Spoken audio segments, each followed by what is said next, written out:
Antiderivatives. Recall that the chain rules state that if we want to take the derivative with respect to x of the function f with the variable u, we will take the derivative of f with respect to u, then multiply the derivative of u with respect to x.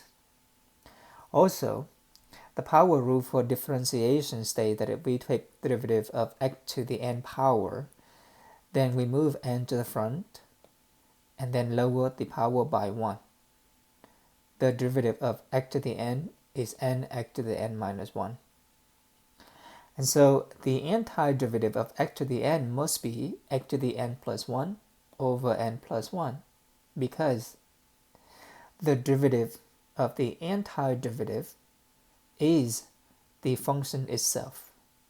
The derivative of x to the n plus 1 over n plus 1 is, we move n plus 1 to the front of the expression, we lower the power by 1, and n plus 1 in the denominator is a constant, so it stays.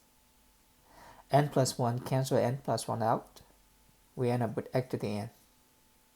And so the antiderivative of x to the n in this case is 1 over n plus 1 times x to the n plus 1 plus c. C is any arbitrary constant, because if we were to take the derivative of 1 over n plus 1 times x to the n plus 1 plus c, the derivative of c is 0. The derivative of 1 over n plus 1 x to the n plus 1 is 1 over n plus 1, the constant stays. We move the power n plus 1 to the front and lower the power by 1. And so this is x to the n. And so an expression is an antiderivative. If we were to take the derivative of it, we end up with the function. We always added plus c as an arbitrary constant to get the general antiderivative. The antiderivative of k is kx plus c, because the derivative of kx, where k is a constant, is k.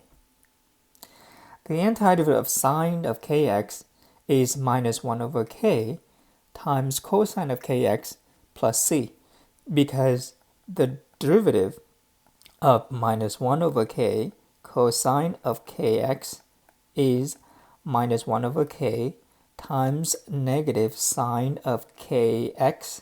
Because of the chain rule, we multiply k. And k canceled out. Negative times negative is positive. We end up with sine of kx.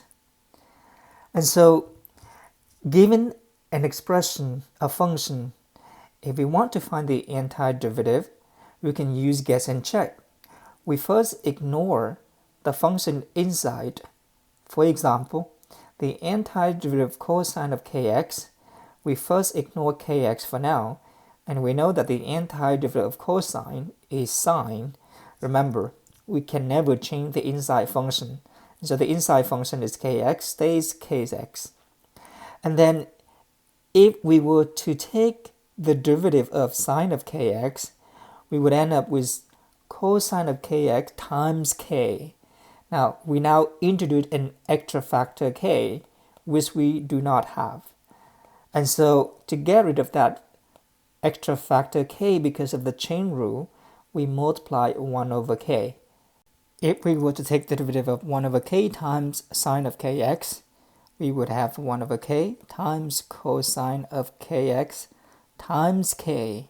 Now, this is why we need that 1 over k factor, so that we only end up with cosine of kx, which is what we want. And so we can check all of these general antiderivative by taking derivative using the chain rule to end up with the function. Another example, the function 1 over 1 plus k squared, x squared, is of the form 1 over 1 plus a quantity squared, which we recognize that it is of the form of the derivative of tangent inverse.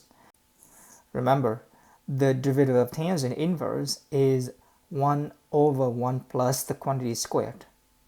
And so we pretend that this is 1 over 1 plus u squared, where u is kx. Then the antiderivative is tangent inverse of u.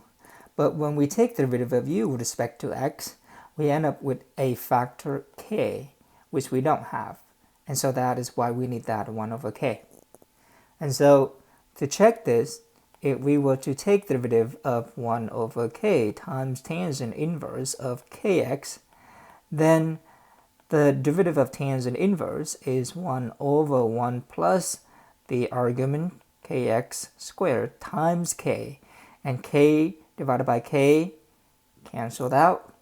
We would end up with the function 1 over 1 plus k squared x squared. These are the commonly used antiderivative. The first one is called the power rule. It is probably a good idea to remember these antiderivatives because we will need this for integration later on.